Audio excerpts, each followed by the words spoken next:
World audio visual and entertainment summit కోసం సలహాదారుగా తెలుగు నుండి చిరంజీవితో పాటు నాగార్జున కూడా నియమితులయ్యారు.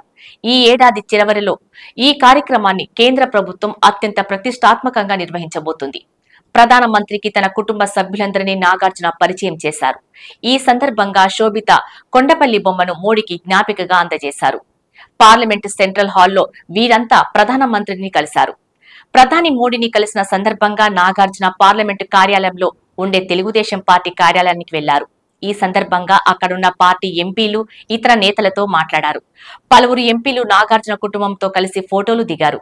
ఈ సందర్భంగా నంద్యాల ఎంపీ బైరెడ్డి శబరి నాగార్జున కుటుంబంతో దిగిన ఫోటోలను తన సోషల్ మీడియా ఖాతాలో పెట్టారు. జగన్ కు అత్యంత సన్నిహితుడు అక్కినేని నాగార్జున తెలుగుదేశం పార్టీకి చాలా దూరం అనే సంగతి తెలిసిందే. వైఎస్ఆర్ కాంగ్రెస్ పార్టీ అధినేత వైఎస్ జగన్మోహన్ రెడ్డితో సత్సంబంధాలతో పాటు వ్యాపార సంబంధాలు ఉన్నాయి. అంతేకాకుండా సినీ రంగంలో బాలకృష్ణతో విభేదాలు ఉన్నాయి. ఇవి ఎందుకు వచ్చాయనేది వారిద్దరికే తెలియాలి. అయితే మెగా ఫ్యామిలీకి, అక్కినేని ఫ్యామిలీకి మంచి రిలేషన్స్ ఉన్నాయి.